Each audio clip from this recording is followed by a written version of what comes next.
untuk merayakan dan menggali lebih dalam lagi mengenai suatu nilai yang begitu krusial untuk berlangsungnya kehidupan di sekolah, yaitu nilai tentang budaya positif. Di mana budaya positif ini adalah bukan hanya berupa kata-kata, tetapi juga merupakan komitmen kita bersama, baik kita sebagai guru, baik juga sebagai siswa, untuk menciptakan suasana yang menyenangkan di sekolah. Bapak Ibu, acara ini kami laksanakan untuk memenuhi tugas kami untuk melakukan aksi nyata sebagai calon guru penggerak angkatan 10.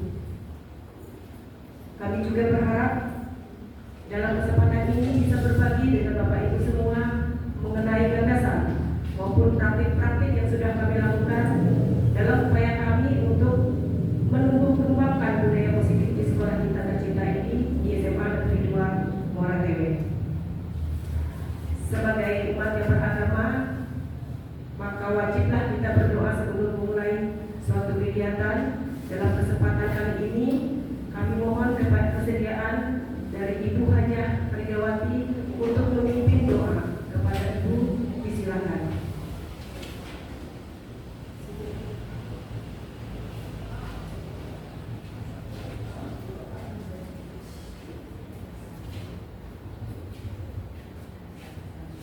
Assalamualaikum warahmatullahi wabarakatuh.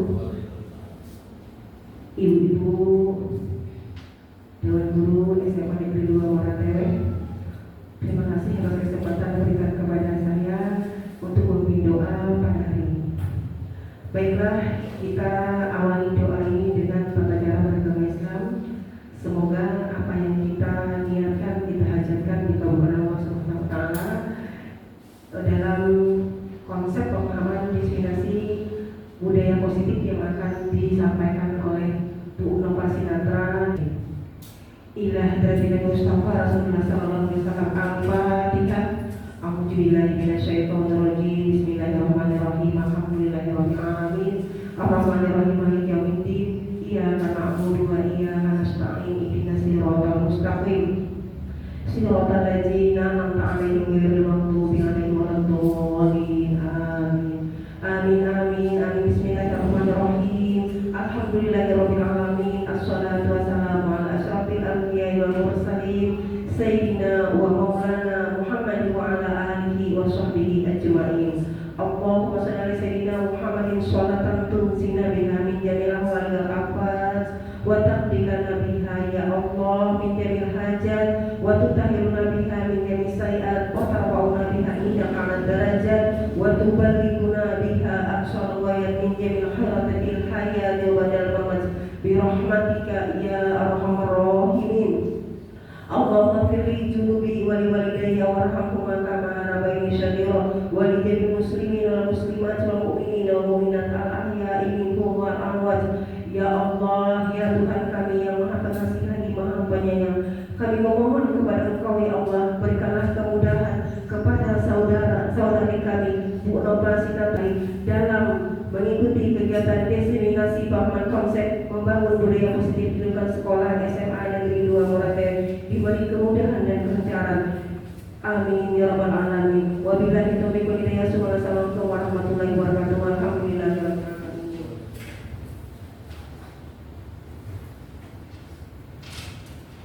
Kita menuju acara selanjutnya, yaitu menyanyikan lagu Indonesia Raya.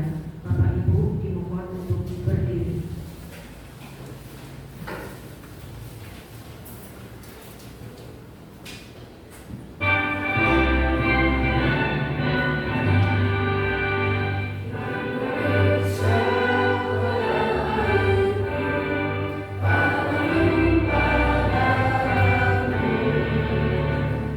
Sana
kami sampaikan. Sambutannya pertama, baik kita dengarkan bersama yang akan disampaikan oleh Bapak Kepala SMA Negeri 2 Moratewe, sekaligus membuka acara seminasi mengenai konsep membangun budaya positif di lingkungan sekolah di SMA Negeri 2 Moratewe. Kepada Bapak Edi Susilo, kami silakan.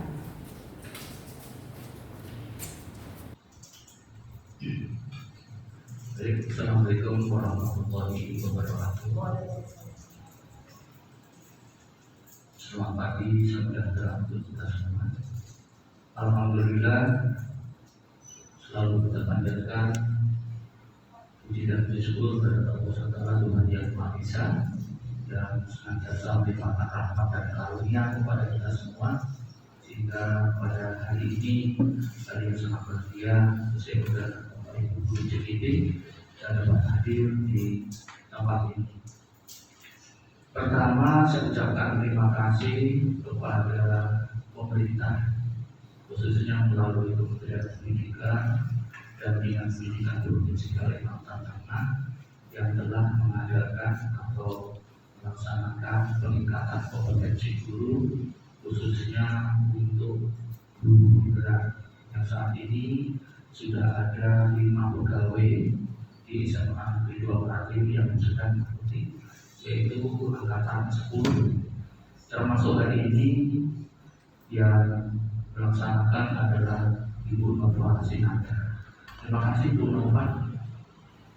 Dan saya ucapkan selamat kepada Bapak Ibu semuanya yang hadir di tempat ini, bisa mendapatkan tambahan ilmu, tambahan materi terkait dengan suatu kebiasaan budaya yang membawa dampak perbaikan pada diri kita sendiri maupun kepada siswa-siswa kita ini.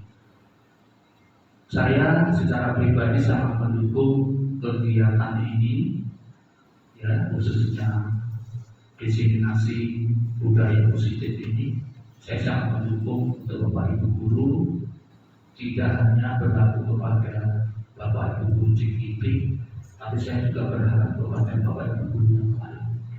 Dari 33 guru di SMA Negeri 2 Moratewe, saya berharap memiliki jiwa tauladan sesuai dengan tugas dan pokok fungsi kita sebagai guru. Jangan beranggapan bahwa kegiatan ini hanya sekedar apa adanya, tapi laksanakan secara sungguh-sungguh sehingga ilmu yang diberi itu dapat berkah dan dapat manfaat. Itu yang utama yang ingin saya sampaikan. Yang kedua, selalu saya sampaikan dalam rapat maupun dalam setiap kegiatan bahwa kita ini menjadi guru adalah panggilan rohani atau juga panggilan hati, dan itu merupakan sumber dari penghasilan yang kita terima untuk kecukupan hidup kita maupun keluarga kita. Untuk itu sangat pantas jika kita laksanakan secara sungguh, secara ikhlas dari hati kita yang paling dalam, sehingga pelaksanaan kegiatan kita dalam proses bekerja itu diiringi dengan doa, diiringi dengan sesuatu yang baik, akan mendapatkan rahmat dan hidayah baik untuk kita hidup di dunia maupun di akhirat kelak. Jadi kata ini yang perlu saya tekankan. Yang kedua, yang berikutnya, setelah mendapatkan ilmu yang tambahan yang baik, ya, itu bisa kita nyatakan dalam bentuk real di lapangan, betul-betul dilaksanakan menjadi suatu sebuah kebiasaan di dalam sekolah kita, sehingga bukan hanya berpengaruh pada kita sendiri, maka instansi kita juga menjadi sebuah instansi yang pantas atau yang cocok bahwa sebagai tempat lingkungan untuk belajar peserta didik, khususnya siswa SMA.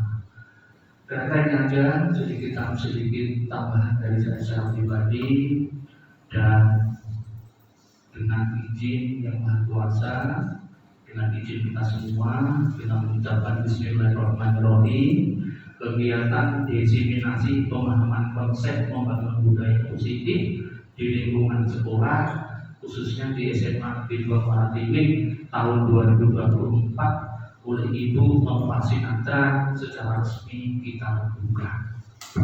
Demikian, terima kasih dan saya tutup akhir kalam. Assalamualaikum warahmatullahi wabarakatuh.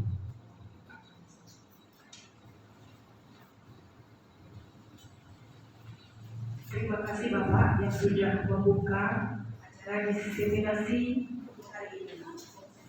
Selanjutnya kita dengarkan bersama sambutan yang akan disampaikan oleh Wakil Kepala Sekolah Bagian Kurikulum yang dalam kesempatan ini akan disampaikan oleh Ibu Ana Manari. Pada Ibu Ana Manari, waktu dan tempat disediakan.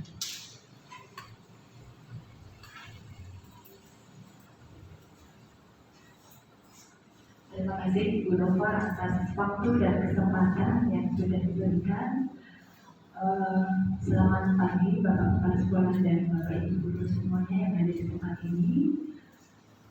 Saya mewakili kurikulum sangat menyambut baik kegiatan yang diadakan pada hari ini, dan harapan kami adalah agar supaya kegiatan ini supaya kita lanjutkan atau kita bagikan sama-sama untuk kawan-kawan kita yang ada di sekolah kita, terutama untuk punya satu kepahaman penilaian agar supaya bagaimana membangun budaya positif bagi anak didik kita dalam setiap pertemuan kita. Jadi kita mulai dari awal pertemuan kita, dari dia datang sampai nanti berakhirnya, karena ini akan sangat mendukung program kurikulum kita yang salah satunya sudah kita catat, yaitu pengembangan P5 ya. Jadi harapannya nanti adalah jika ini sudah menjadi kebudayaan yang dibiasakan, yang sudah biasa dilaksanakan, maka ini akan sangat membantu peningkatan karakter siswa soal bagaimana sopan santun, soal bagaimana dia bertanggung jawab dan sebagainya. Demikian Bu Nova dan Bapak Ibu guru semuanya, agar supaya kegiatan ini dilanjutkan. Terima kasih dan kami.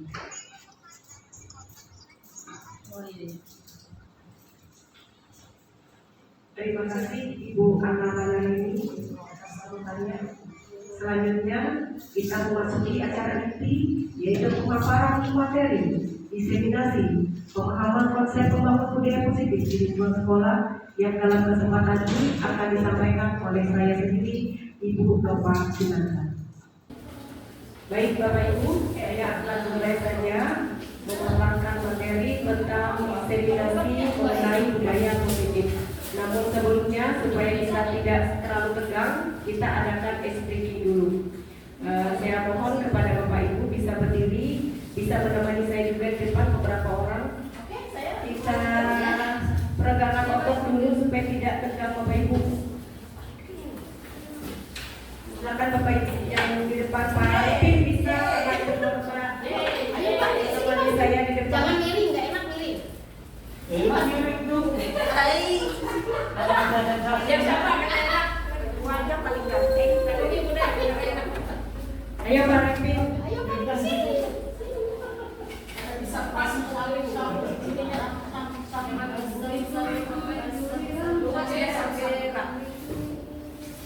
Jadi bisa barang menjadi kena tangan. Ayo bawa kurus dan bawa kurus pelajari ini.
melaksanakan materi mengenai diseminasi pemahaman budaya positif di lingkungan sekolah kita SMA Negeri 2 Muara Dewe. Namun sebelum saya mulai pemaparan, perkenalkan dulu, mungkin Bapak Ibu sudah kenal dengan saya, di mana saya adalah merupakan salah satu calon guru penggerak angkatan 10 dari Kabupaten Barito Utara. Kemudian fasilitator saya yaitu Bapak Puji Cahyo Buana dan pengajar pelatih saya Ibu Elita Disianindro. Apa itu budaya positif? Yang sekarang ini sering sekali digaung-gaungkan ya Bapak Ibu di dunia pendidikan mengenai budaya positif ini. Budaya positif di sekolah yaitu nilai-nilai, keyakinan-keyakinan, dan kebiasaan di sekolah yang berpihak kepada peserta didik agar dapat berkembang menjadi pribadi yang kritis, penuh hormat, dan bertanggung jawab. Itu pengertian daripada budaya positif itu sendiri. Yang mana sebenarnya di sekolah kita ini budaya positif sudah ada Bapak Ibu. Makanya dari tadi saya katakan kita menumbuh kembangkan. Yang belum tumbuh kita tumbuhkan, yang sudah ada kita kembangkan. Seperti itu. Sebagai contoh saya ambil di sini adalah membudayakan budaya senyum sapa salam, itu termasuk sudah budaya positif. Berarti di sekolah kita sudah melakukan yang namanya kebiasaan atau melakukan salah satu nilai budaya positif itu sendiri. Untuk budaya positif itu sendiri terdiri menjadi 6 pada dasarnya. Yang pertama itu adalah perubahan paradigma belajar. Yang kedua adalah disiplin positif. Yang ketiga adalah nilai-nilai kebajikan. Yang keempat, kebutuhan dasar manusia. Yang kelima, motivasi perilaku manusia. Yang keenam, posisi kontrol guru.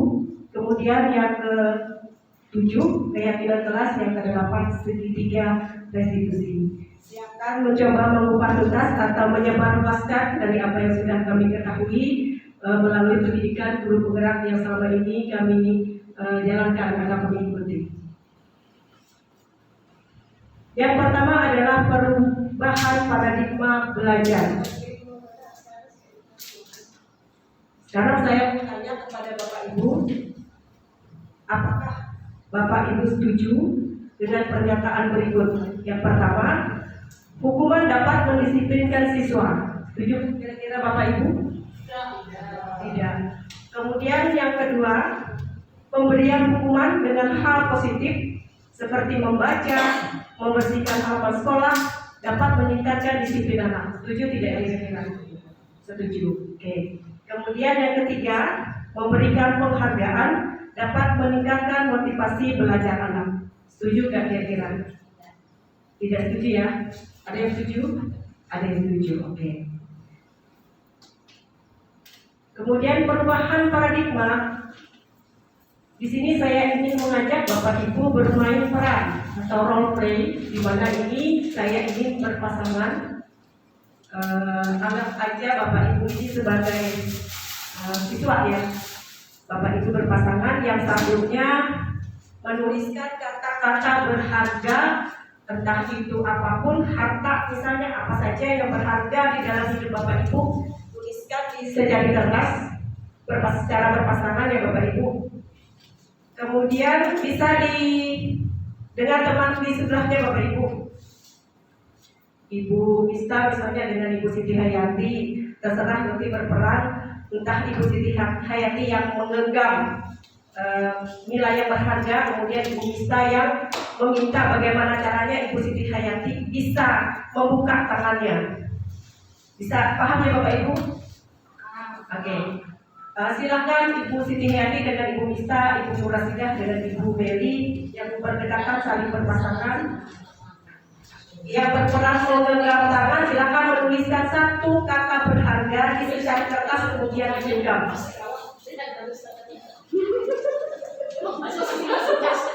Yang berpasangan satu saja yang berperan yang menggenggam. Yang satunya nanti berusaha membuka, entah itu dengan merayu, bisa juga dengan membentak misalnya dengan cara apapun Bapak Ibu.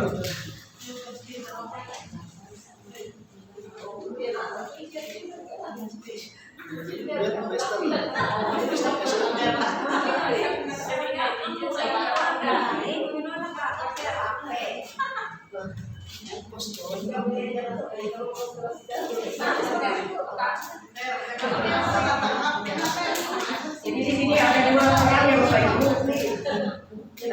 Peran yang pertama itu yang menggenggam barang berharga miliknya atau sesuatu yang berharga di tangannya, genggamlah sekuat mungkin Bapak Ibu. Kemudian teman yang satunya bermain peran membuka tangan itu dengan cara apa saja.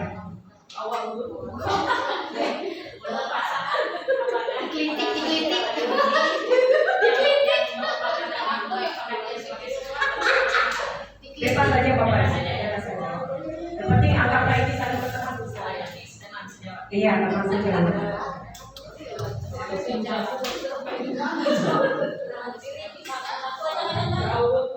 Semua Bapak Ibu, semua kita bermain peran di sini. Kita menerapkan sistem role play dalam pembelajaran.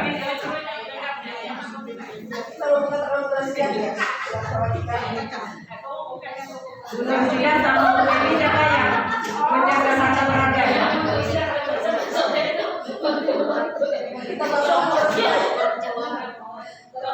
Jadi bisa dengan cara membujuk, mengancam, menghardik, merayu, atau minimal sekalipun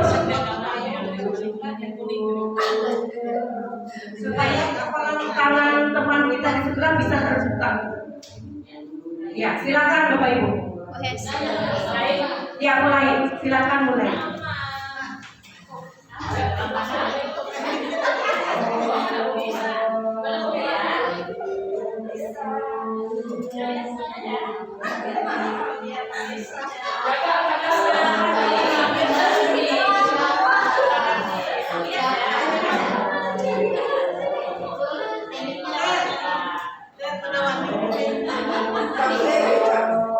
Dimana Ibu Mista bisa membuka ya, bisa membuka. Kemudian tadi diapain sama Ibu Mista sampai mau membuka Ibu Siti? Dengan kata-kata yang cerdik sekali caranya Ibu Mista ya, dengan cara yang lemah lembut, dengan sedikit merayu tanpa adanya paksaan. Bagaimana dengan Ibu Meli dalam Ibu Rosida?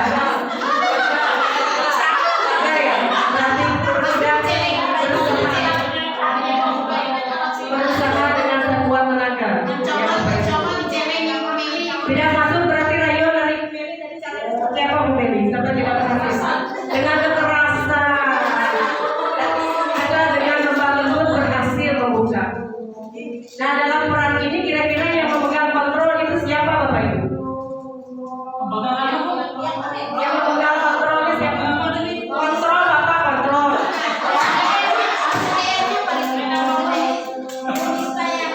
Yang megang kontrol siapa Bu? Ibu Mista yang merayu yang memegang kontrol katanya. Baik, saya lanjutkan. Nah sekarang perubahan paradigma teori kontrol. Nanti saya salah lagi seperti protes sama Pak Arifin.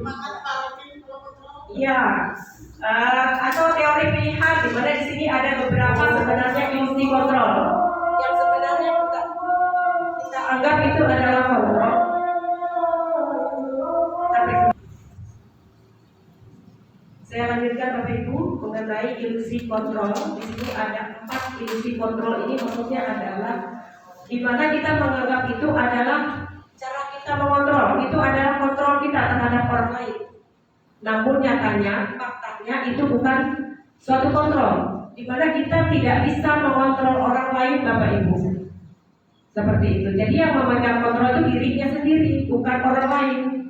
Seperti itu Bapak Ibu. Karena di sini ada 4 ilusi kontrol. Yang pertama adalah ilusi guru mengontrol murid. Kita menganggap kita bisa mengontrol murid dengan segala cara seperti itu ya. Tapi padahal itu sebenarnya tidak Siswa kita mengikuti apa yang kita inginkan itu bukan karena kita mengontrol, bukan karena kontrol kita, tetapi ada perasaan dia takut seperti itu. Nanti kalau kita tidak ada, dia melakukan lagi hal yang dia senangi. Berarti ilusinya kita menganggap kita bisa mengontrol murid tersebut, tetapi nyatanya tidak, Bapak Ibu. Itu maksudnya.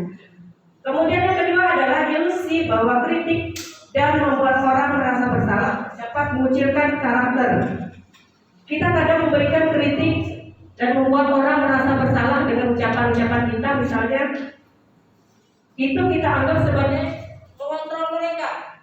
Padahal nyatanya itu hanya mengucilkan daripada karakter diri mereka sendiri. Dalam hal ini adalah siswa kita.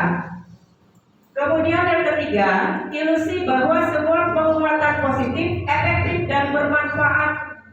Penguatan positif itu kita anggap efektif dan bermanfaat, ternyata faktanya itu tidak bisa kalau di dalam ilusi kontrol. Yang keempat, ilusi bahwa orang dewasa memiliki hak untuk memaksa.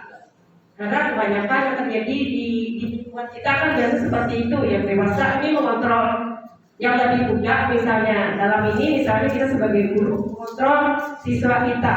Padahal itu hanya ilusi seperti saya katakan tadi, kita menganggap kita bisa mengontrol mereka, padahal nyatanya tidak. Nanti kalau tidak ada kita, mereka akan melakukan apa yang mereka senangi lagi, apa yang mereka yakini lagi.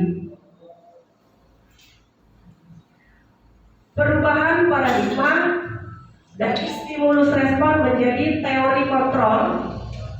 Bisa nggak kita mengontrol seseorang? Di sini ada perbedaan antara stimulus respon dengan teori kontrol.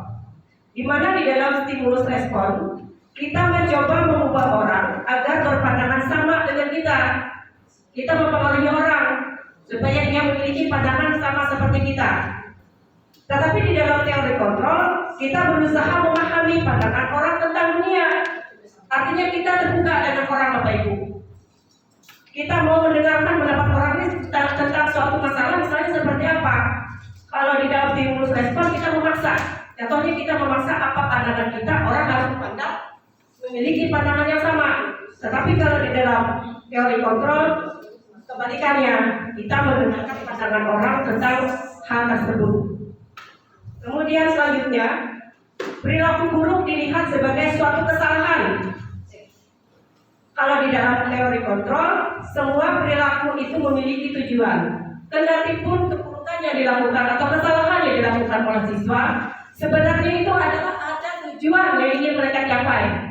Pada dasarnya nanti kita akan ketemu ke kebutuhan setiap manusia. Ini nyambungnya nanti ke sini. Jadi dia melakukan segala sesuatu, baik itu dia melakukan kesalahan, pasti ada tujuan tertentu.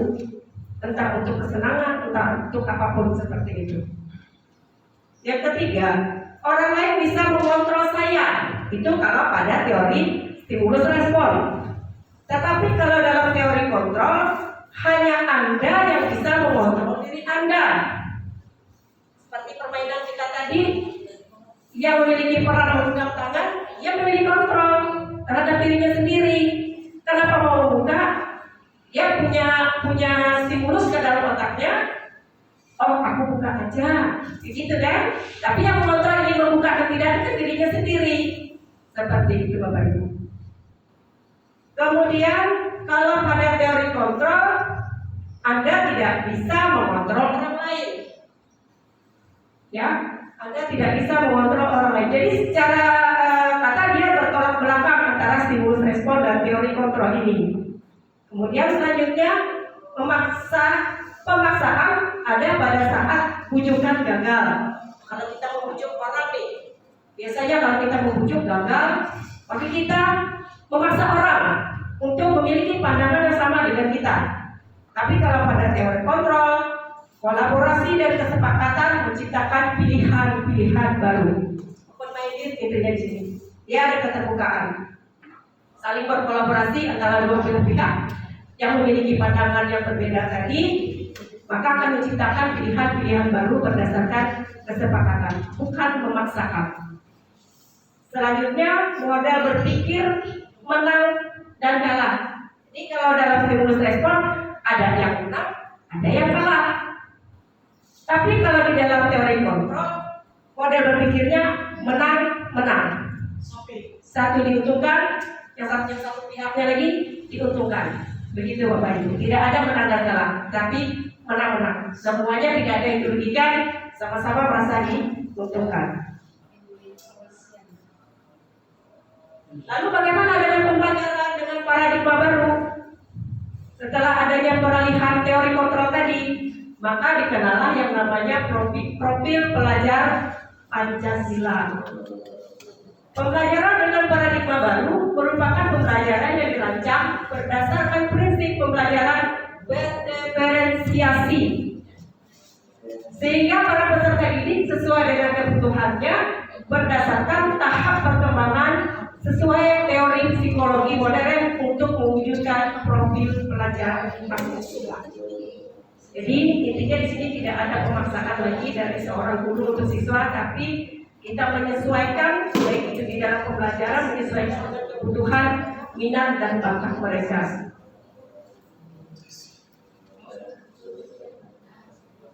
Menurut Bapak Ki Hajar Dewantara, merdeka menurut Bapak Ki Hajar Dewantara itu adalah tidak hanya terlepas dari perintah, akan tetapi juga cakap buat memerintah diri sendiri. Bukan diperintah tapi memerintah dirinya sendiri.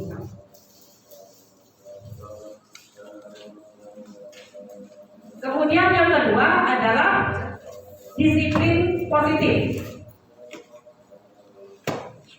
Kata disiplin itu sendiri berasal dari bahasa Latin yaitu disiplina, yang artinya adalah belajar. Makna asal dari kata ini berkonotasi dengan disiplin diri dari murid-murid Sokrates dan Plato. Jadi kata disiplin ini sebenarnya diambil dari oleh Sokrates dan Plato itu atas murid-muridnya. Disiplin diri membuat orang menggali potensinya menuju sebuah tujuan, apa yang ia hargai. Namun di dalam budaya kita, makna kata disiplin telah berubah menjadi sesuatu yang dilakukan seseorang pada orang lain untuk mendapatkan kepatuhan.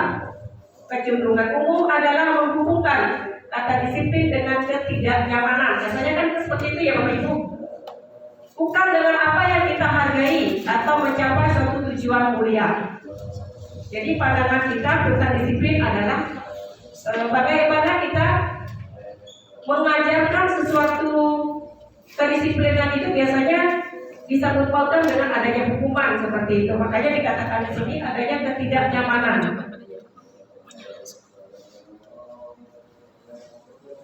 Kalau disiplin positif adalah suatu cara penerapan disiplin tanpa kekerasan dan ancaman yang dalam praktiknya melibatkan perilaku komunikasi efektif antara guru dan murid. Jadi bisa dikatakan bahwa disiplin positif ini sangat bertolak belakang sekali dengan penerapan disiplin yang selama ini kita ketahui Bapak Ibu.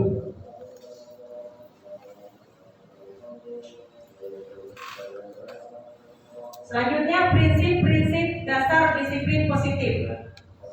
Yang pertama, membangun koneksi yang kuat antara guru dan murid. Jadi untuk membangun disiplin positif itu harus adanya koneksi, keterikatan antara guru dan murid itu sendiri. Kemudian yang kedua, memahami penyebab dibalik perilaku murid. Ketika ada murid yang berlaku salah, misalnya seperti itu, kita tidak langsung menjudge begitu ya. Jadi kita harus memahami dulu kenapa siswa tersebut sampai melakukan kesalahan. Jadi kita korek dulu lebih dalam lagi tentang perilaku salah yang dilakukan oleh murid tersebut. Tidak semata-mata kita langsung melakukan hukuman karena kita ingin menerapkan disiplin tadi. Kemudian yang ketiga, mengajarkan keterampilan yang diperlukan untuk mengatasi tantangan. Kemudian yang keempat, menggunakan konsekuensi yang terbuka, adil dan relevan. Jadi konsekuensinya itu bukan hanya dari guru semata, tetapi berdasarkan kesepakatan dari dua belah pihak. Konsekuensinya biasanya dari muridnya itu sendiri, dia yang menawarkan bahwa dia melakukan kesalahan, ini cara konsekuensinya seperti itu. Jadi bukan guru, jatuhnya nanti bukan hukuman lagi, tapi merupakan perbaikan untuk dirinya sendiri. Kemudian yang kelima, menggunakan pendekatan yang fokus pada pembelajaran dan pertumbuhan, bukan hukuman dan penindasan. Jadi apa yang kita berikan, konsekuensi yang kita berikan atau yang diutarakan oleh siswa tadi, bukan lagi dia berupa hukuman atau berupa penindasan, baik itu hukuman secara fisik ataupun hukuman secara verbal, Bapak Ibu. Tapi bagaimana konsekuensi yang dilakukannya tersebut bisa menjadi pembelajaran dan pertumbuhan karakter bagi dia untuk kedepannya nanti. Kemudian contoh penerapan disiplin positif di sekolah. Ini misalnya yang pertama, memahami penyebab dibalik perilaku siswa seperti stres, akademik, masalah pribadi, atau kurangnya keterampilan sosial.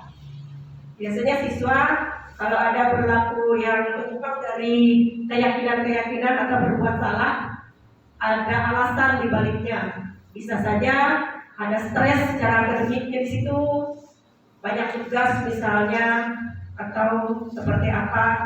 Kemudian ada masalahnya pribadi yang kita tidak tahu. Kemudian kurang keterampilan sosialnya, tidak bisa bersosialisasi dengan temannya, lebih-lebih dengan guru. Yang kedua, mengajarkan keterampilan sosial dan emosional seperti manajemen emosi, resolusi konflik, dan kerjasama. Jadi ini kita mengajarkan bagaimana siswa itu, baik antar siswa ataupun siswa berkomunikasi dengan guru melalui kolaborasi. Di mana di dalam kolaborasi tersebut kita mengajarkan keterampilan dia dalam mengelola emosionalnya. Kemudian yang ketiga adalah menggunakan konsekuensi yang terkait dengan perilaku siswa, seperti pemulihan kerusakan. Yang ketiga, menggunakan konsekuensi yang terkait dengan perilaku siswa, seperti pemulihan kerusakan yang disebabkan oleh perilaku atau kesempatan untuk memperbaiki kesalahan. Jadi misalnya ada siswa merusak misalnya fasilitas sekolah, misalnya seperti itu, saya ambil contoh, dia mencoret meja. Jadi bagaimana konsekuensinya setelah kita tawarkan kepada siswa tersebut untuk memperbaiki kesalahannya. Jadi misalnya dengan mencat ulang meja tersebut, bisa seperti itu, memperbaiki atau pemulihan dari kerusakan akibat kesalahan yang diperbuat.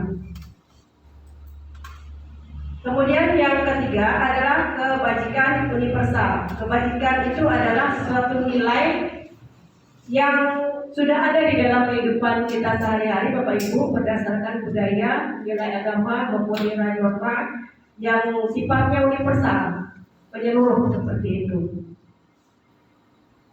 Definisinya adalah kebajikan universal adalah prinsip-prinsip moral atau nilai-nilai dasar yang dianggap baik dan diakui secara luas di berbagai budaya dan agama. Misalnya saja seperti kejujuran, kemudian kemandirian, tanggung jawab, dan sebagainya. Kemudian nilai-nilai kebajikan universal. Yang pertama, setiap perilaku atau perbuatan memiliki suatu tujuan. Menurut Dr. William Glasser pada teori kontrol tahun 1984. Kemudian yang kedua, dengan mengaitkan nilai-nilai kebajikan yang diyakini seseorang, maka motivasi intrinsiknya akan terbangun, sehingga menggerakkan motivasi dari dalam untuk mencapai tujuan mulia yang diinginkan. Ini menurut Ian Negosen pada tahun 1998. Kemudian yang ketiga, nilai-nilai kebajikan yang ingin dicapai oleh setiap anak Indonesia yang dikenal dengan profil pelajaran Pancasila, di mana di dalam profil pelajaran Pancasila terdapat 6 dimensi. Yang pertama, beriman, bertakwa kepada Tuhan Yang Maha Esa, dan berakhlak mulia, mandiri, bernalar kritis, berkebinekaan global, bergotong royong, dan kreatif. Jadi tujuan kita menanamkan nilai-nilai kebajikan universal untuk siswa di Indonesia ini adalah mengenai profil pelajaran Pancasila, khususnya ke situ Bapak Ibu. Kemudian kebutuhan dasar manusia. Definisi daripada kebutuhan dasar manusia adalah segala sesuatu yang kita lakukan untuk mendapatkan apa yang kita inginkan. Seluruh tindakan yang kita lakukan memiliki tujuan tertentu dan semua usaha terbaik yang kita lakukan adalah dalam rangka agar kebutuhan dasar kita bisa terpenuhi dengan baik. Pada dasarnya kebutuhan dasar manusia itu terdiri menjadi 5 yang dikenal dengan lingkaran kebutuhan dasar individu atau manusia. Yang pertama, kebutuhan bertahan hidup. Kemudian ada kebutuhan penguasaan, ada kebutuhan kasih sayang dan rasa diterima, ada kebebasan, ada kesenangan. Kemudian kita kupas tuntas dari masing-masing kebutuhan dasar manusia yang terdiri dari 5 ini. Yang pertama, bertahan hidup. Bertahan hidup itu mencakup makanan, pakaian, tempat tinggal, keamanan, dan kesehatan. Kemudian yang kasih sayang dan rasa diterima itu mencakup rasa diterima, rasa diperdulikan, berbagi, kerjasama, menjadi bagian dalam kelompok. Kemudian penguasaan itu terdiri dari harga diri, keinginan untuk dianggap, memimpin, berprestasi, diakui dan didengar. Kebebasan meliputi mandiri, memiliki pilihan, mencoba hal baru, mampu mengendalikan arah dirinya. Kemudian yang terakhir adalah kesenangan, meliputi bermain, humor, antusiasme, tertawa. Saya ambil contoh Bapak Ibu, misalnya ada siswa di dalam kelas yang mengejek temannya, misalnya dia melakukan kesalahan mengejek temannya karena nilai temannya lebih rendah misalnya daripada dia. Katakanlah siswa yang mengejek ini adalah siswa B, itu mendapatkan nilai 90 misalnya. Kemudian siswa A mendapatkan nilai yang lebih rendah, anggap aja nilainya 60. Kemudian siswa B ini mengejek nilai A yang rendah tadi, sehingga nilai A merasa kecewa dan merasa sakit hati seperti itu. Maka timbullah konflik di antara keduanya. Maka di sini bisa kita pastikan bahwa siswa B tadi melakukan kesalahan, membuli temannya yang mendapatkan nilai rendah. Kira-kira menurut Bapak Ibu, kebutuhan mana yang dilakukan atau yang dipenuhi oleh siswa B ini sehingga dia melakukan kesalahan tersebut? Dari 5 kebutuhan ini. Maka kira-kira apa itu?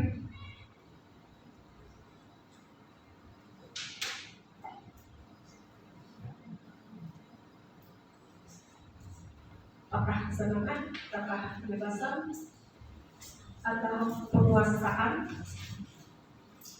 kasih sayang dan rasa diterima, atau bertahan hidup?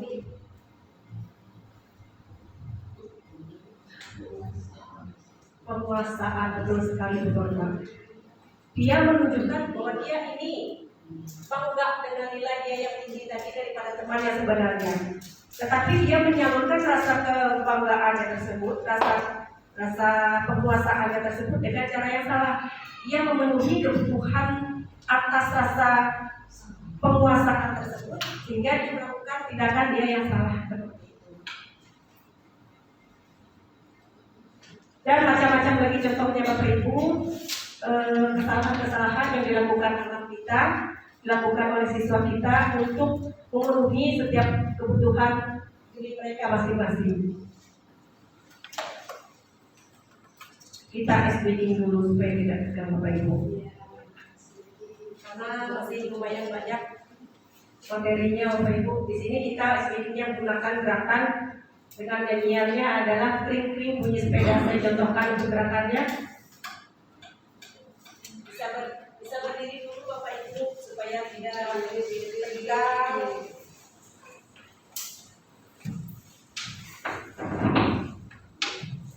Jadi gerakannya seperti ini. Ada hitungan yang pertama 1, 2, 3, 4, 5, tepuk. Saya Bapak Ibu kita ulangi lagi. 1, 2, 3, 4, 5. Ada lagi? Tepuk. di sininya ketinggalan lebih seluruhnya lagi. 1, 2, 3, 4, 5, 6, 7, 8, 9, 10. Oke. Kring, kring, kring, bunyi sepeda, sepeda roda 2, udah dari bayang, karena rajin bekerja. Tepuk tangan.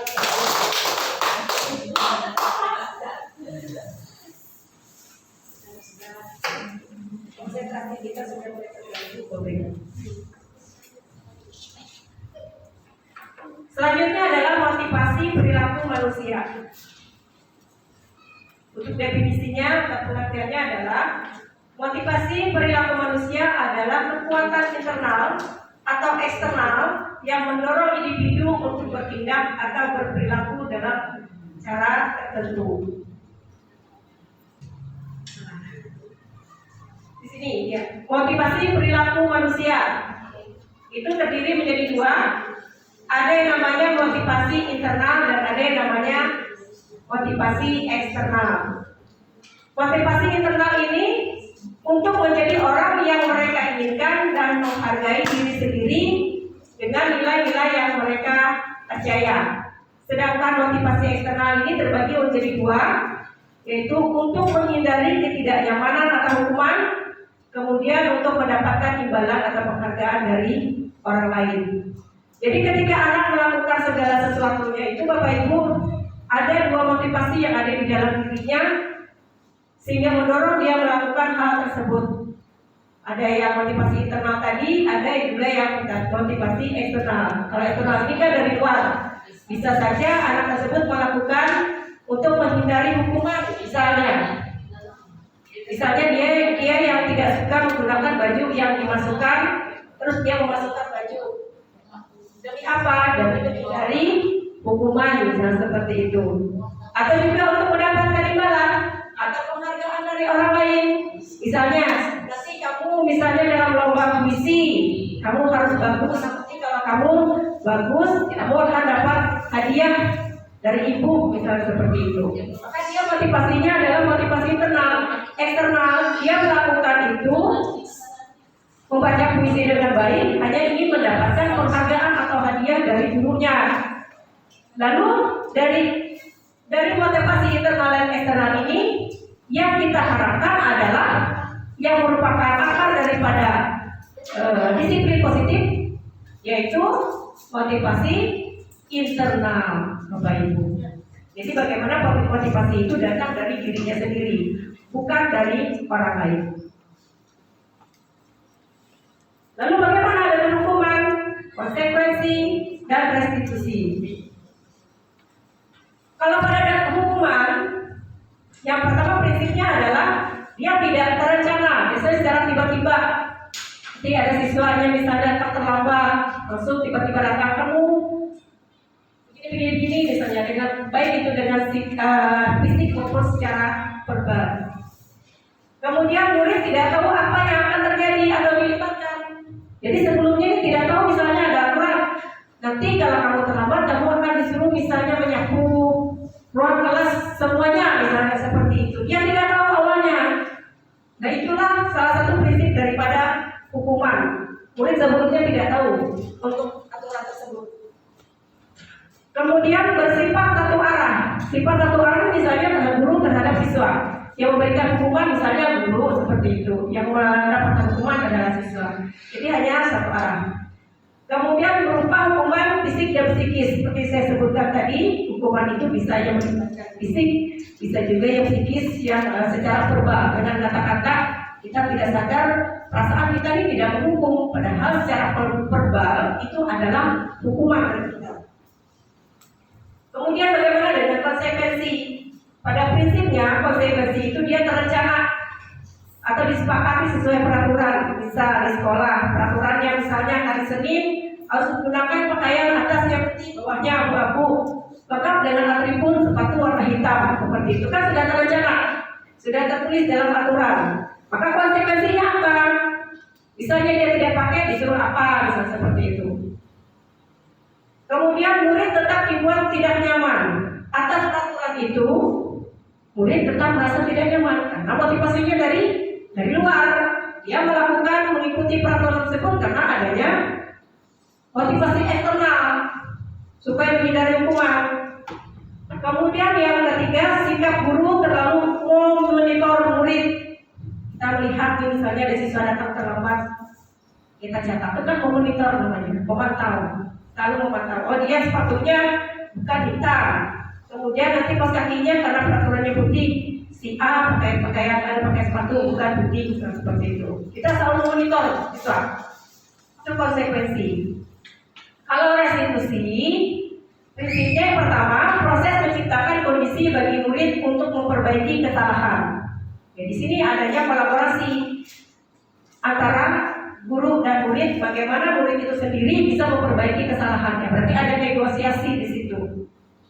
Selanjutnya proses kolaboratif yang mengajarkan murid untuk mencari solusi sendiri. Jadi atas masalah yang dilakukan murid tersebut bukan kita yang menentukan penyelesaiannya, tapi kita berkolaborasi dengan murid untuk mencari solusi terbaik. Bagaimana dia memperbaiki kesalahan yang sudah dia lakukan sehingga kedepannya dia tidak mengulangi kesalahan yang sama. Masih dalam hukuman itu sifatnya adalah negatif. Misalnya kalau di dalam contoh perkataan, awas kalau dilakukan lagi ya, nanti awas kamu. Itu ada tanda mengancam. Modenya apa? Modenya paksaan. Kemudian kalau konsekuensi, dia sifatnya netral. Lalu dalam kalimat misalnya kita lakukan apa yang saya katakan. Di situ ada stimulus, ada respon dari siswa. Kemudian kalau restitusi, dia sifatnya positif. Kalau di dalam perkataan, apakah hal ini sesungguhnya yang ingin kamu lakukan? Dari sinilah yang namanya teori kontrol terjadi, di mana murid itu mengontrol dirinya sendiri. Dan ini yang kita harapkan Bapak Ibu, posisi restitusi. Penghargaan maupun hukuman adalah cara-cara mengontrol perilaku seseorang yang menghancurkan potensi untuk pembelajaran yang sesungguhnya. Jadi penghargaan itu juga bisa menghancurkan potensi pembelajaran seseorang karena dia melakukan itu hanya ingin mendapatkan penghargaan. Sama halnya dengan hukuman tadi, dia melakukan sesuatu agar tidak mendapat hukuman. Kemudian penghargaan memiliki dampak yang kurang baik, diantaranya satu, penghargaan tidak efektif. Kemudian yang kedua, penghargaan merusak hubungan. Jadi seandainya nanti ketika dia tidak mendapatkan penghargaan lagi, ada rasa kecewa di dalam diri anak tersebut karena tidak mendapatkan penghargaan lagi. Kemudian penghargaan mengurangi ketepatan. Selanjutnya penghargaan menurunkan kualitas. Jadi nanti bagi siswa yang tidak mendapatkan penghargaan, kualitas saya melakukan sudah terbaik, tapi saya tidak mendapatkan penghargaan. Teman saya mendapatkan penghargaan, ngapain saya bagus-bagus mengerjakan, misalnya seperti itu. Kemudian penghargaan melibatkan kreativitas, mematikan kreativitas. Jadi kreativitas bagi siswa yang tidak mendapatkan penghargaan itu akan mati, Bapak Ibu. Dia tidak ingin lagi mengeluarkan segala bentuk kreativitasnya untuk melakukan atau mengerjakan tugas yang kita beri. So akhirnya nanti anggapan dia tidak akan mendapatkan penghargaan. Kemudian penghargaan menghukum. Selanjutnya 5 posisi kontrol guru. 5 posisi kontrol guru, yang pertama itu adalah sebagai penghukum. Kemudian yang kedua adalah pembuat rasa bersalah. Yang ketiga adalah sebagai teman. Yang keempat adalah sebagai pemantau. Yang kelima adalah sebagai manajer. Contoh penerapan 5 posisi kontrol. Nah ini misalnya ada kasus Bapak Ibu. Kasusnya adalah siswa tidak memakai atribut lengkap saat upacara. Nah, saya minta kepada Bapak Ibu menuliskan kira-kira apa yang akan Bapak Ibu katakan atau Bapak Ibu lakukan ketika mendapatkan kasus seperti ini? Bisa dituliskan di sticky note yang saya bagikan Bapak Ibu.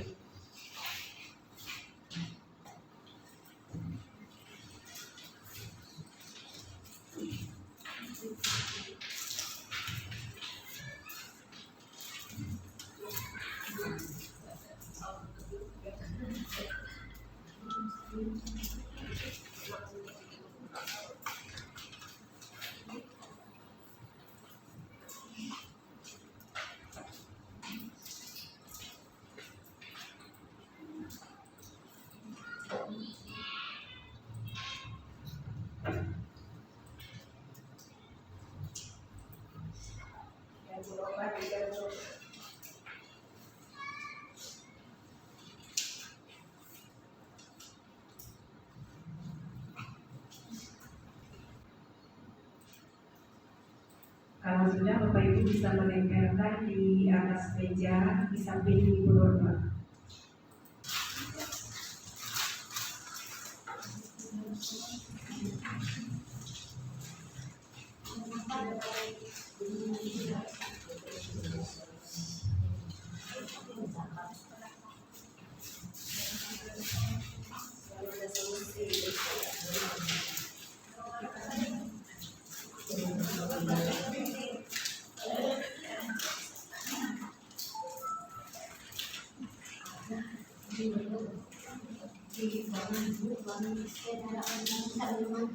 Bisa melewati usia kosong.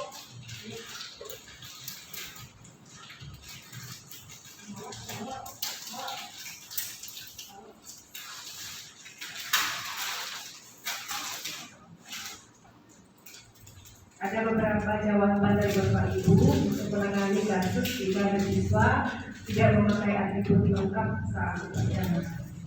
Yang pertama ini menegur anak tersebut dengan cara memanggilnya secara personal, kemudian diingatkan untuk besok sudah harus dipakai atribut sekolahnya.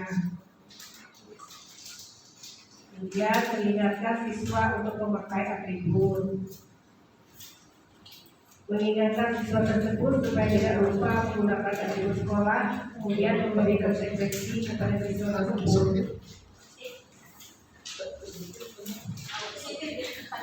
Siswa tersebut dibuatkan barisan tersendiri dari teman-temannya yang lengkap atributnya supaya dia tidak mengulanginya lagi.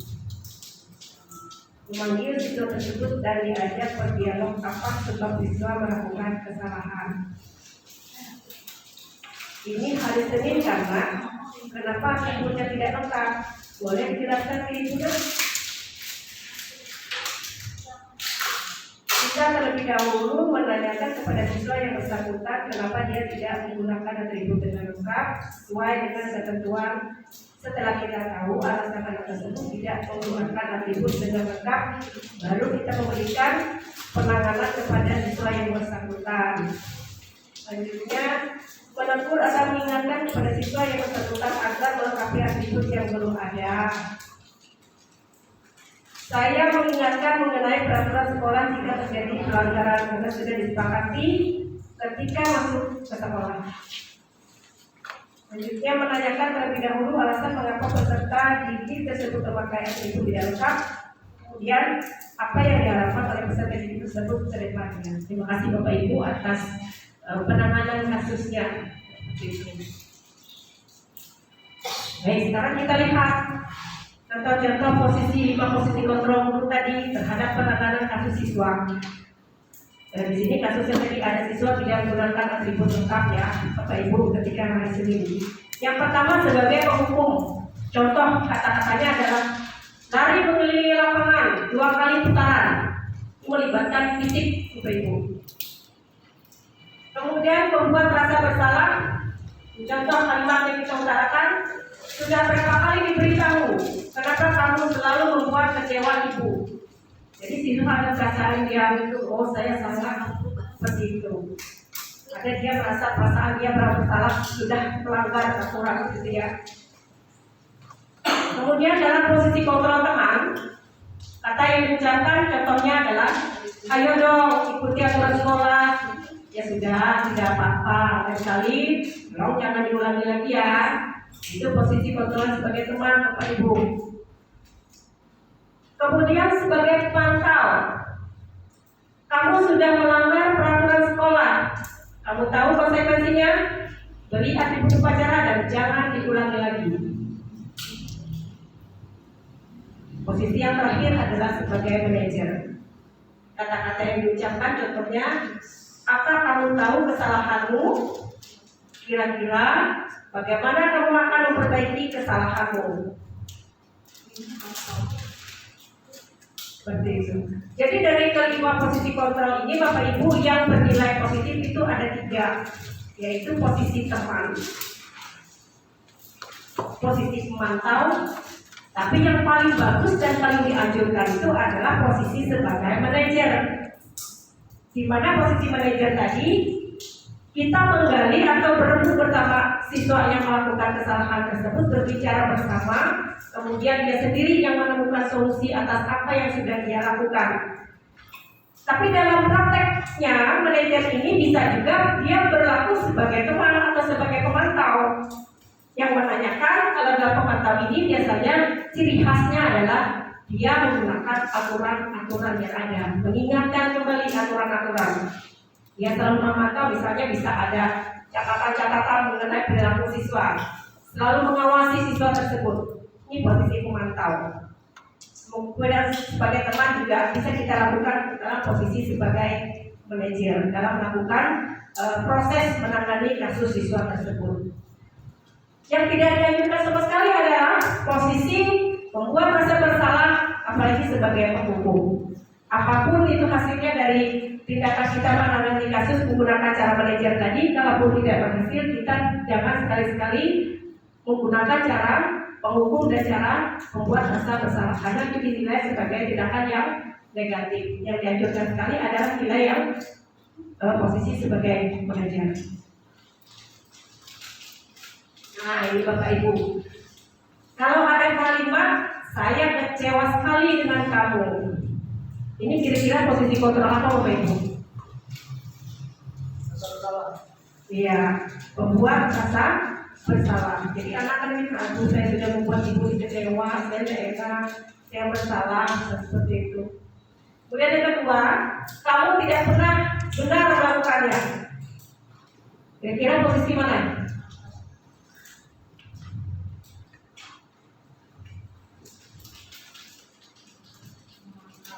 Pemantau boleh Ibu.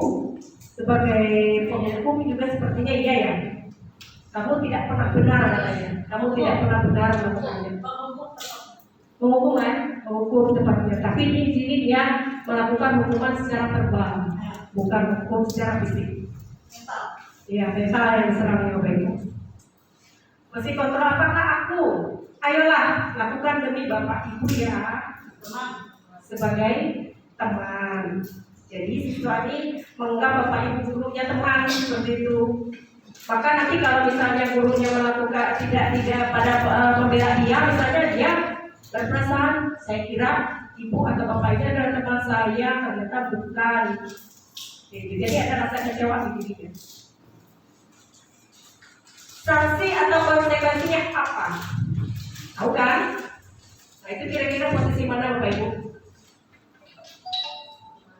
Pemantau. Jadi kuncinya pemantau tadi adalah dia selalu mengingatkan tentang aturan dan konsekuensi. Apa rencanamu untuk menyelesaikan masalah ini? Sebagai manajer. Jadi anak-anaklah yang menemukan caranya sendiri untuk menyelesaikan masalahnya. Tentunya dengan dibimbing oleh gurunya. Selanjutnya adalah keyakinan kelas. Mengapa keyakinan kelas? Mengapa bukan peraturan saja? Kira-kira apa perbedaan peraturan kelas dengan keyakinan kelas? Dari kata peraturan dan keyakinan ini dulu Bapak. Kalau peraturan sudah apa bagaimana? Sudah dibuat bersama peraturan baku. Teteh tadi kalau dia peraturan itu sudah baku dan dibuat bersama, kalau keyakinan sebaiknya ya, sebaiknya belum baku dia. Baik. Sebelum saya kesini, saya jelaskan dulu kenapa keyakinan bukan peraturan, Bapak Ibu. Kalau peraturan itu biasanya dia berasal dari satu arah. Misalnya kita sebagai guru, misalnya di dalam kelas kita membuat aturan tidak menggunakan sepatu, kemudian menaruh sepatu hanya pada tempatnya, membuang sampah hanya pada tempatnya. Itu peraturan dari kita, dari gurunya, tanpa kesepakatan bersama, gurunya yang membuat. Sebelumnya tidak ada kesepakatan, maka itu disebut sebagai aturan. Sama seperti aturan kita di sekolah, misalnya sepatu gunakan warna hitam, kaos kaki menggunakan warna putih, kemudian bajunya dimasukkan, hari ini hari Senin pakaiannya warnanya ini sebagainya. Itu adalah aturan yang dibuat sekolah untuk siswa. Lanjut dengan pembentukan keyakinan kelas. Pada prinsipnya untuk pembentukan keyakinan kelas, Bapak Ibu, ada beberapa prinsip yang harus kita pegang. Yang pertama itu adalah kuantitatif atau banyaknya. Nanti saya jelaskan pada saat praktek pembuatan keyakinan kelas. Kemudian berupa pernyataan universal. Jadi dia pernyataannya bukan secara khusus, ya. Kemudian dibuat dalam pernyataan positif. Jadi tidak ada menggunakan kata jangan, tidak, seperti itu. Dia menggunakan kata positif. Sedikit saja akan mudah diingat. Jadi keyakinan kelas itu tidak perlu banyak-banyak. Gunakan kata-kata ini juga kata-kata yang universal tadi supaya anak-anak ingat dan mudah untuk menjalankannya. Kemudian sesuai dengan kondisi kelas atau sekolah sehingga mudah diterapkan. Jangan kita menggunakan sesuatu yang bukan tidak ada di sekolah kita.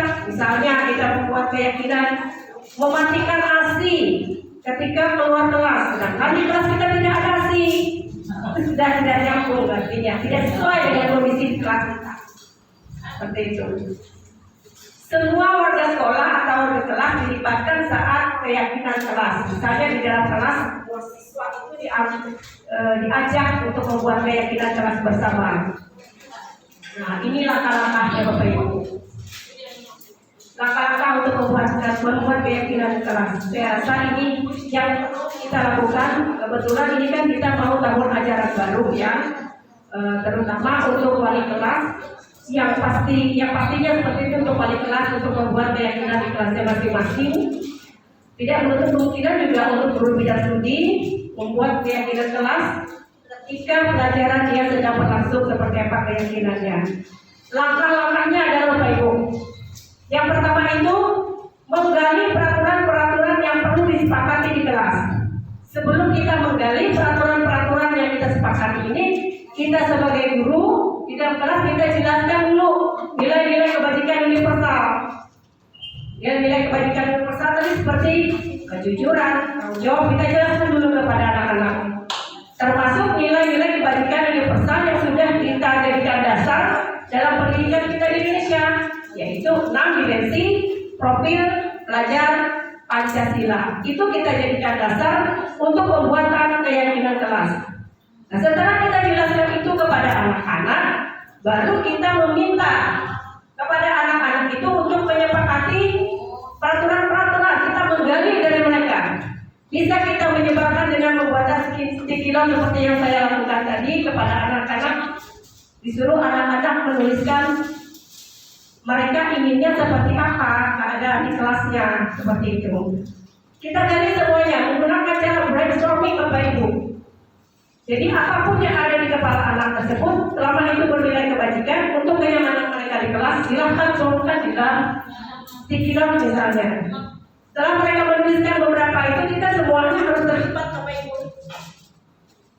Setelah itu mereka melemparkan hasil dari buah pikiran mereka tadi di papan tulis. Atau misalnya tidak menggunakan stikilan juga tidak jadi masalah.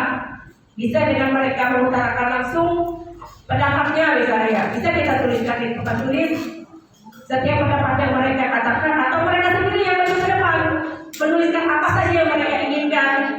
Misalnya biasanya akan mengatakan tidak ribut, misalnya tidak menggunakan sepatu di dalam kelas, kemudian tidak membuang sampah di dalam meja, di atas meja, dalam seperti itu.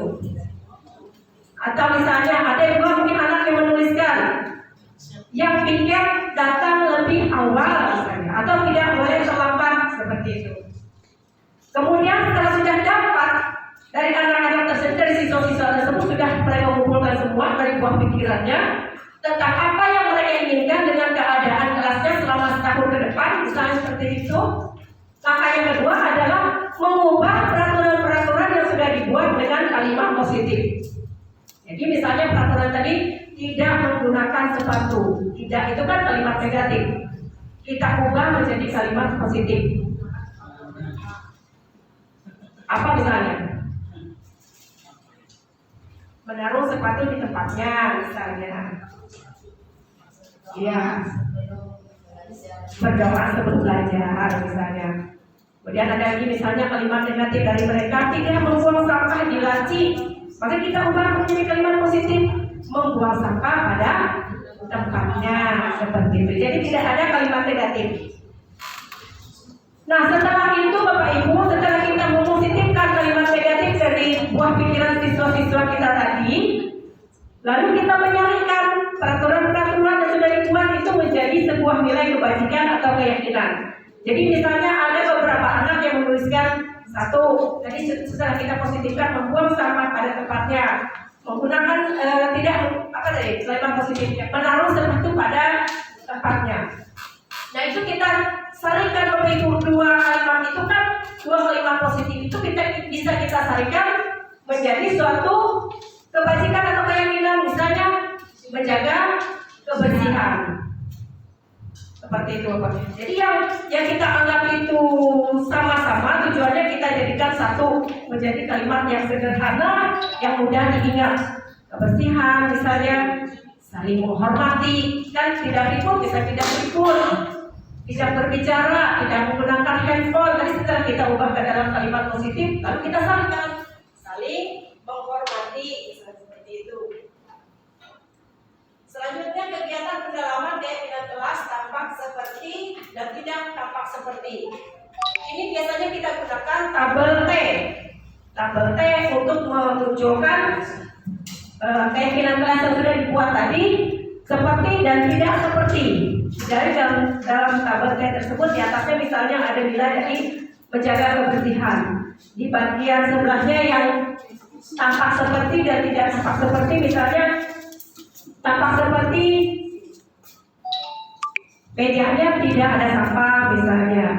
Kalau yang tidak tampak seperti tidak tampak seperti, misalnya tidak tampak seperti mejanya bersih dari sampah. Tampak sepertinya apa? Kebalikannya tadi, menggunakan tabel T. Kemudian ada juga tabel Y. Tabel Y misalnya menghormati itu apa yang didengar. Ketika menghormati itu apa yang didengar, misalnya anak selalu berucap, misalnya dalam satu kalimat ya. Kalau ingin bertanya, misalnya permisi dulu, seperti itu. Kemudian ada yang terlihat, terdengar, seperti itu Bapak Ibu. Ada tabel C, tabel Y. Langkah selanjutnya adalah kegiatan pendalaman keyakinan kelas. Tugas saya dan tugas kamu. Setelah dapat beberapa poin tentang keyakinan kelas tadi, yang sudah menggunakan kalimat positif dan sederhana dan jumlahnya tidak banyak tadi, kita diskusikan lagi, kita perdalam lagi keyakinan tersebut. Tugas saya sebagai guru itu seperti apa berdasarkan keyakinan kelas ini, dan tugas kalian sebagai siswa itu seperti apa berdasarkan nilai-nilai keyakinan yang ditulis. Bisa menjaga kebersihan, tugas saya sebagai guru apa? Memberikan contoh, misalnya memberikan contoh tentang menjaga kebersihan. Tugas kalian menurut apa? Tugas kamu adalah tidak membuang sampah tadi dan sebagainya. Itu ya Bapak Ibu. Lalu apakah sudah selesai? Ini cara pembentukan ya Bapak Ibu, langkah-langkah pembentukan keyakinan kelas. Jadi setelah jadi pembentukan keyakinan kelas ini sudah disepakati dalam bentuk kalimat yang sederhana, tidak begitu banyak, dan poin-poinnya juga tidak banyak. Setelah itu kita cetak Bapak Ibu buatan porternya, lalu taruh di dalam ruang kelas tersebut, sehingga cari tempat di mana anak-anak bisa setiap hari bisa melihat.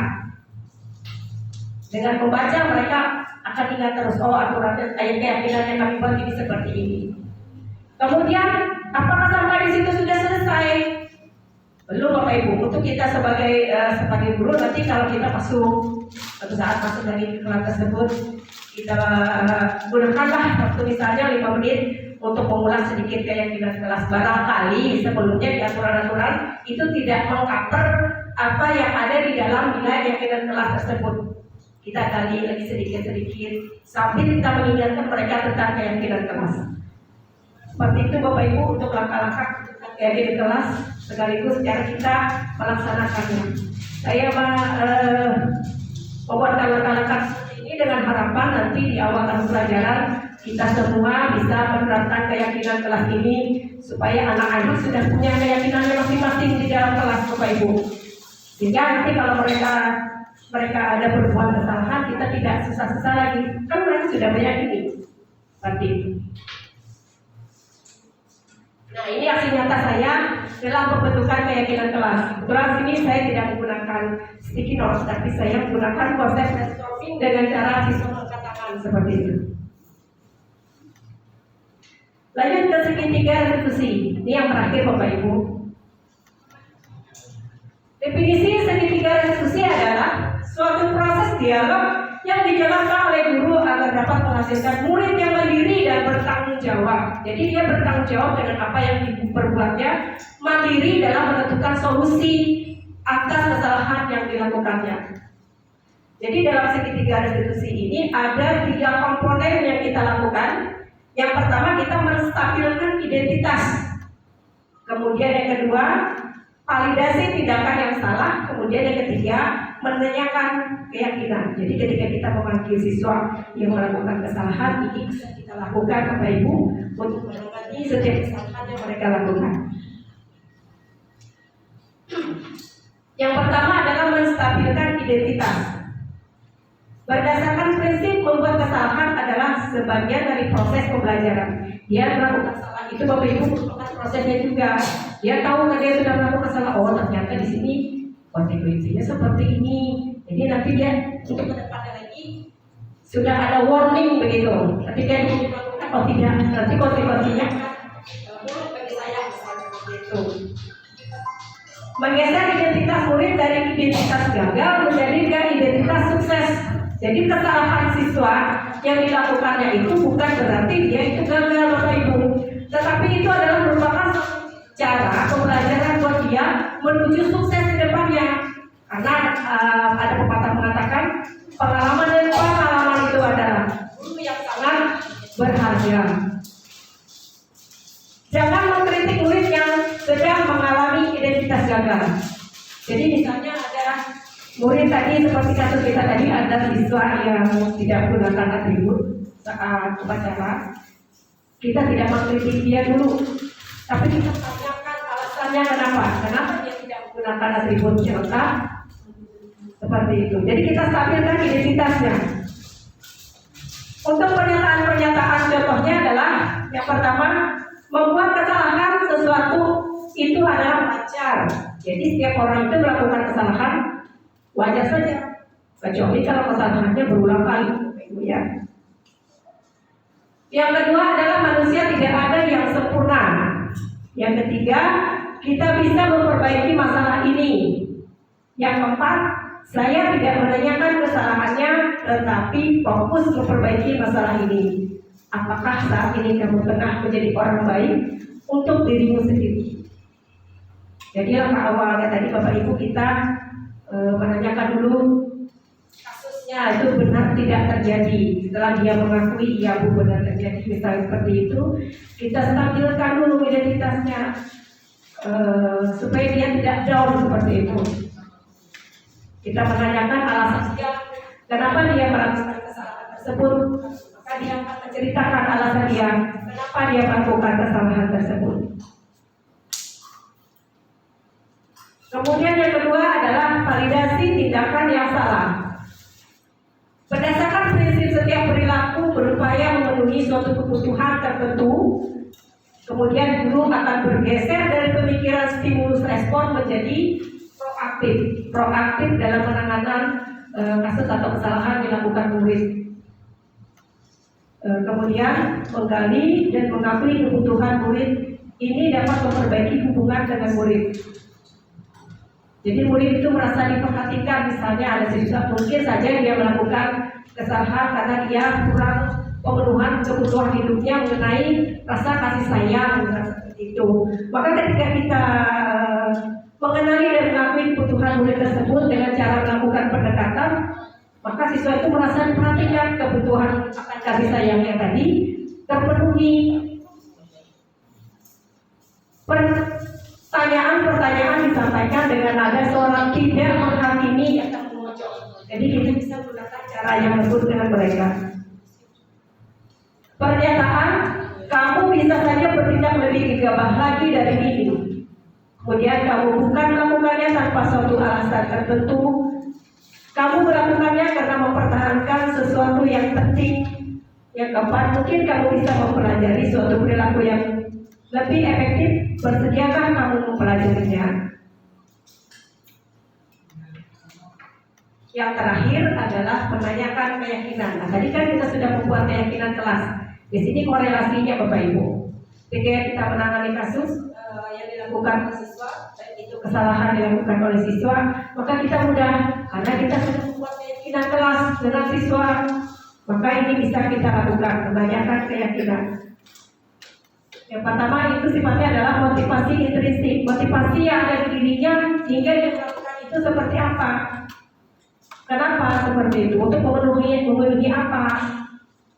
Saat perilaku tervalidasi dan identitas sukses telah stabil, maka murid telah siap mengkaitkan keyakinan dengan tindakan yang sama. Jadi berdasarkan keyakinan di luarnya kita bisa tanyakan, kira-kira apa yang diperbuatnya itu sudah melanggar tidak dengan keyakinan kelas yang sudah disepakati bersama. Nah, dia akan berpikir mengenai tindakan tersebut kira-kira melanggar keyakinan kelas yang mana.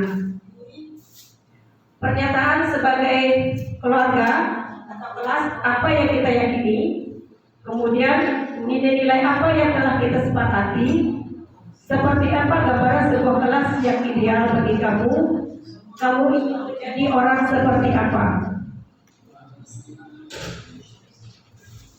Kemudian ini ada contoh.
Yang sudah saya lakukan untuk menangani kasus siswa menggunakan CDTK restitusi.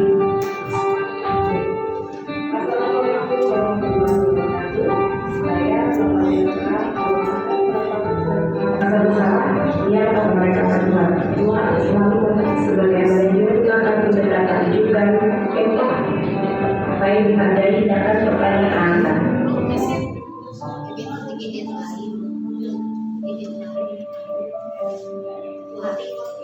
Terima kasih setia, selamat siang, selamat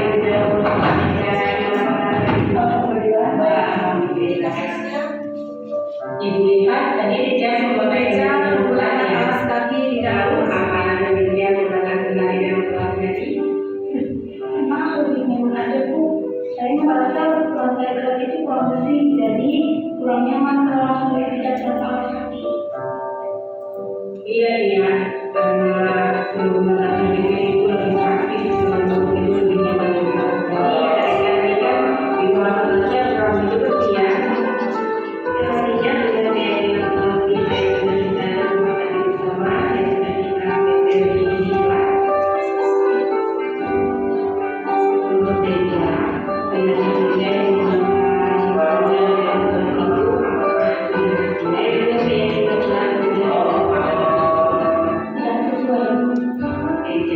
Bagaimana tentang keyakinan kita yang mengatakan tidak memakai alat bukti yang memakai? Saya rasa ini sangat penting buat semua orang nyaman dan juga berjalan kaki dari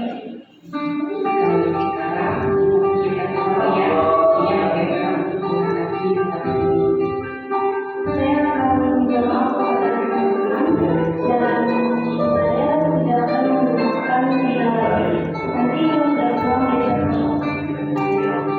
Itu ide yang bagus kan? Sekarang itu banyak ide yang baik, bukan tapi seperti tadi kan mengerti bersih keadaannya.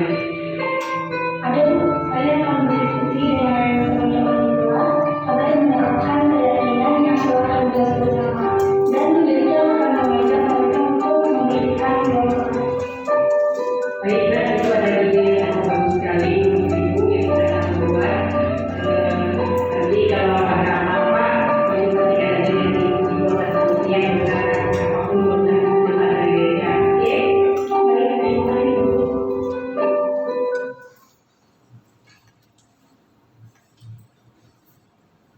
Baik, Bapak Ibu. Selanjutnya adalah umpan balik.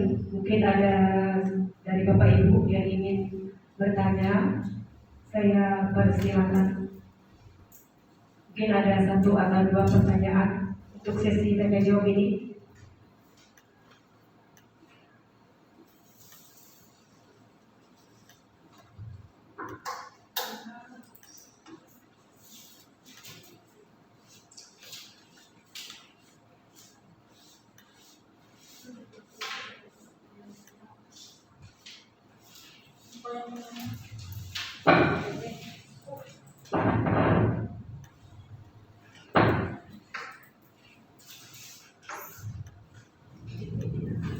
Terima kasih pada pemateri kita Ibu Nova yang sudah menyampaikan materinya singkat, padat dan jelas.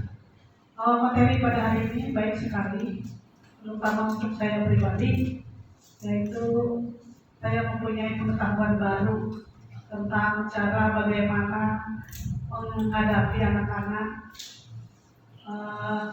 mencari solusinya apabila anak-anak mempunyai masalah. Yang terlebih penting bagi saya mau bertanya pada Ibu Nova,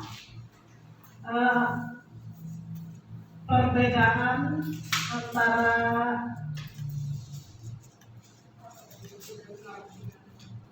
keyakinan dan peraturan tadi. Kalau di materi tadi ada yang terbaik lah antara keyakinan dengan peraturan itu, yang mana yang bagus digunakan. Itu Bu Nova. Itu aja pertanyaan dari saya. Terima kasih. Baik, Ibu Nurmiana, terima kasih atas pertanyaannya. Jadi pertanyaannya tadi, antara peraturan dan keyakinan itu mana yang baik? Jadi pada dasarnya peraturan dan keyakinan itu perbedaannya tipis sekali, Bu Nurmiana, di mana peraturan itu dibuat oleh satu orang, hanya berdasarkan dari satu individu atau suatu instansi untuk diyakini semua orang atau semua alien. Katakanlah misalnya di sini peraturan di dalam kelas, biasanya peraturan itu dibuat oleh wali kelasnya. Yang mentaatinya siapa? Yang mentaatinya seluruh siswa yang ada di kelas tersebut. Itu kalau aturan. Tapi kalau keyakinan itu berdasarkan dua dari pemikiran bersama, disepakati bersama. Nanti dia akan bentuknya kesepakatan dulu, muncul kesepakatan dulu yang banyak tadi, baru dari kesepakatan naik ke atas menjadi sebuah keyakinan. Di sini saya mau menambahkan lagi tentang keyakinan dan kesepakatan. Untuk kesepakatan biasanya dia lebih spesifik ya Bapak Ibu.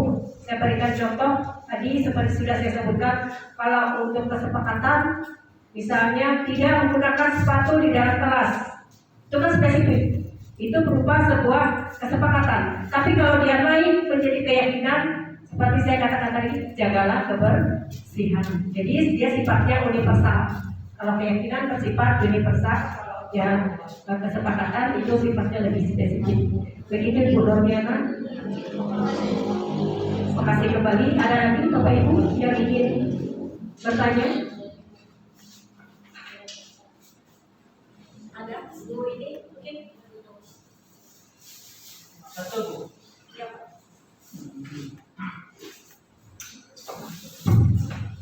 Terima kasih atas waktu dan kesempatan yang diberikan. Saya mencoba menanggapi apa yang dipaparkan oleh Bu Nova tadi. Sebenarnya ini ilmu, pengetahuan dan pengalaman yang menarik untuk diterapkan ke depannya. Kalau saya melihat dan sudah mengalami sendiri, ini sebenarnya semuanya berangkat dari karakter anak-anak peserta didik kita semuanya. Karena bagaimanapun kesempatan sudah ada barangkali. Sebelum di awal belajar, di awal semester, awal kita masuk dulu kelas dulu sebagai wali kelas terutama, itu sudah ada kesepakatan, tapi pada kenyataannya kalau saya memperhatikan selama ini komitmen itu yang kurang. Jadi padahal dalam tanda kutip perjanjian di awal belajar sudah ada, tapi kenyataannya yang melanggar pun ya tetap ada saja. Intinya memang komitmennya masih kurang. Kemudian tadi yang kedua berkaitan dengan masalah kesadaran anak. Kalau ditanya misalnya anak melanggar aturan, kemudian kita menawarkan pada anak kira-kira sanksi apa yang harus dia kerjakan. Tahu aturan yang dilanggar apa, kemudian harusnya melakukan apa, tapi ya ini tidak komitmen tadi. Masalahnya apa? Datang terlambat. Kamu yang melaksanakan sanksi apa? Diam aja. Jadi kalau guru memaksa nanti kurang pas tadi, tidak pas.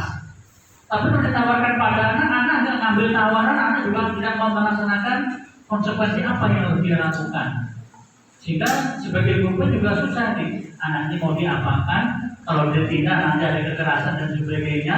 Sedangkan kalau diberi toleransi untuk melaksanakan kemauannya sendiri, tidak usah ini buang sampah misalnya, langsung laksanakan baik. Tapi kalau tidak menyadari kesalahannya, kemudian sanksi juga tidak mau melaksanakan, ini yang repot. Itu aja barangkali Bu. Terima kasih.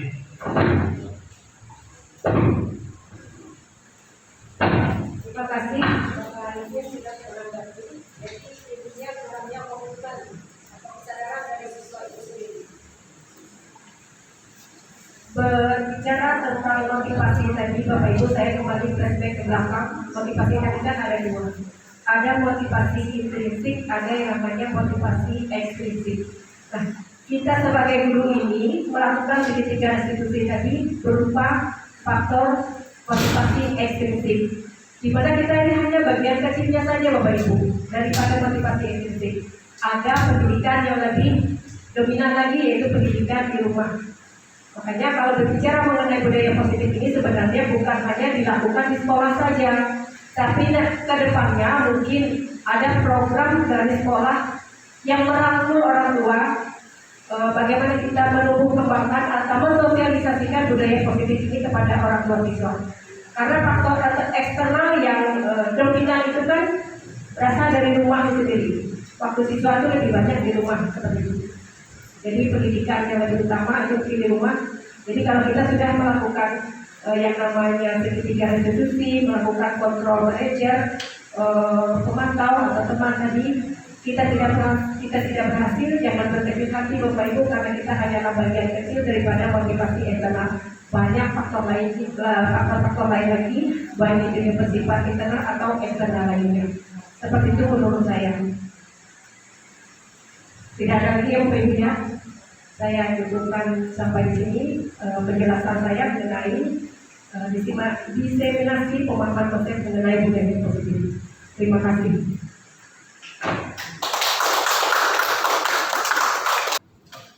Demikian tadi pemaparan mengenai diskriminasi pemahaman konsep membangun budaya positif yang sudah saya sampaikan. Semoga kita bisa menumbuh kembangkan budaya positif di sekolah kita tercinta ini di SMA Negeri 2 Muara Dewe. Selain itu kita bisa berkomitmen untuk selalu menjaga yang namanya budaya positif sehingga terciptalah lingkungan kita, lingkungan yang menyenangkan baik untuk kita sebagai guru maupun sebagai siswa. Kemudian saya minta closing statement dari kepala sekolah sekaligus penutup acara diseminasi kita hari ini. Kepada Bapak disilakan. Terima kasih Bu Nova Suhanda. Alhamdulillah kegiatan diseminasi yang dibawakan Bu Nova bisa selesai hari ini, dan hari ini merupakan kegiatan diseminasi yang keempat dari Bapak dari Ibu. Sisa 1 bulan dan nanti bisa segera melaksanakan. Hal-hal yang baik tentu harus kita teruskan, tetapi hal-hal yang tidak baik itu harus kita tinggalkan. Yang sudah baik kita tingkatkan kualitasnya, yang kurang baik harus kita hilangkan. Untuk itu kegiatan diseminasi hari ini cukup bagus, sangat mengesankan, dan tentu saja yang dapat kita terapkan di dalam kegiatan kita menjadi guru dengan profesional. Sebagai informasi, rapot kita bagus sekali. SMA 2 Muara Dewe bagus sekali. Tepuk tangan untuk kita semua. Dengan adanya tambahan diseminasi, berharap bukan hanya literasi yang mungkin, tapi literasi bisa menjadi hijau. Bukan hanya numerasi yang mungkin, tapi numerasi harus menjadi hijau. Harapan kita semua ada 5 CGP membawa dampak perubahan yang nyata. Kita melihat nanti. Yang berikutnya, dengan kesiapan kerja yang baik, tentu siswa setiap tahun selalu tercukupi untuk kelas. Kita selalu menyiapkan 5 kelas, tahun ini juga menyiapkan 5 kelas. Mudah-mudahan tercapai. Dan Bapak Ibu guru juga lancar dan berkah karena jamnya tidak terkurangi, cukup 24 jam. Ini menjadi pemikiran saya. Kalau saya mungkin karena kepala sekolah yang saya tangani hal-hal menyangkut kesemuanya, tidak khusus RPP lagi, tapi RPP sekolah, rencana sekolah, program sekolah. Sebagai tambahan saja. Untuk itu terima kasih dengan kegiatan budaya positif akan membawa perubahan. Walaupun kurikulum merdeka kita tidak mengikuti sebagai sekolah penggerak, tetapi sekolah IKN, ya, tetapi membawa dampak perubahan yang baik. Dan ini tentu harus terus menerus menjadi baik. Karena itu aja yang dapat saya berikan kesimpulan di kegiatan Ibu Nova Sinatra, dan atas restu kita semua sudah kenyang semua Ibu ya, sudah dapat menyampaikan kontaknya sudah dapat. Mudah-mudahan berkah hari ini dan dalam baik. Atas restu kita semua, izin dari Yang Maha Kuasa, Allah SWT yang Maha Besar, kegiatan diseminasi hari ini kita tutup dan kita akhiri. Semoga mendapatkan hidayah dan berkah yang banyak. Terima kasih. Terima kasih Bapak untuk closing statement-nya. Semoga kita semua bisa menjadi guru yang dirindukan oleh siswa-siswa kita, tidak ditinggalkan oleh siswa-siswa kita, apalagi sampai ditanggalkan. Saya tutup diseminasi kita hari ini dengan sebuah pantun Bapak Ibu. Pergi ke pasar membeli durian, durian manis di dalam peti. Mari bersama membangun kemajuan budaya positif untuk negeri. Terima kasih Bapak Ibu semua sudah hadir dalam kesempatan ini untuk memenuhi undangan kami, yaitu mengenai diseminasi budaya positivisme kita. Terima kasih. Assalamualaikum warahmatullahi wabarakatuh.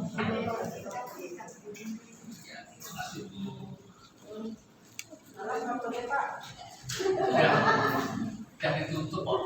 Ada modal Bapak jalan-jalan ke Kota Paris. Melihat Bapak sedang berbaris.